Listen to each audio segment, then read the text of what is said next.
Councilmember Robert White just reintroduced this bill last night. This afternoon, he gave me an exclusive interview. So the Common Ground Act applies exclusively to deals that the city makes to lease unused publicly owned property for $1 a year. It's a controversial tactic, but commonly used by governments. Give land they're not using anymore to developers for a steal. In return, mandate they build affordable housing. Problem is, Councilmember White says the city fails to hold these developers accountable. There was a lot of concern when 99 acres over at St. Elizabeth's campus was recently sold for $1. And over on Capitol Hill, neighbors say the city ignored their requests to turn the old Eastern Branch Boys and Girls Club into a rec center. Morningstar Community Development is leasing the building for $1 a year. The company plans to convert it to community space plus 35 apartments, including 11 affordable units. Right now, the government and developers go to the community and they say, do you want to keep this empty building that's been falling apart? Or do you want this thing that we have already cooked up and decided what we're going to give to you?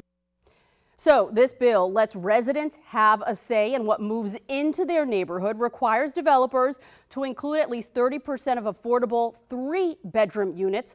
And that's a big deal because folks said no one was building large enough units and cheap enough for these big families to move into. It also requires developers to report back. Developments that get any amount of public funds now are required to do reports for 5 years after the development is finished to compare what they promised the city and community would get in terms of the number of affordable housing, the number of jobs created, and the tax revenue compared to what we actually got.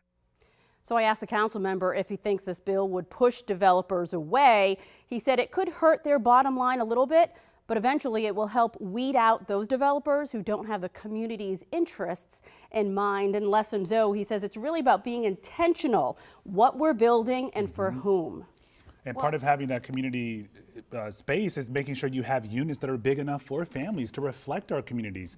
We look at apartments in DC, not even 500 square feet, and it's like, what are you supposed to do with that? A family of 5, 1, 2-bedroom unit, they can't move in. Right. So it's really about making it accessible for everyone in the district. And you get people to weigh in on their destiny. They'll be a lot more invested in what happens to that space. So maybe this is the way of the future. We'll have to see. Yeah. All right, thanks, Dee.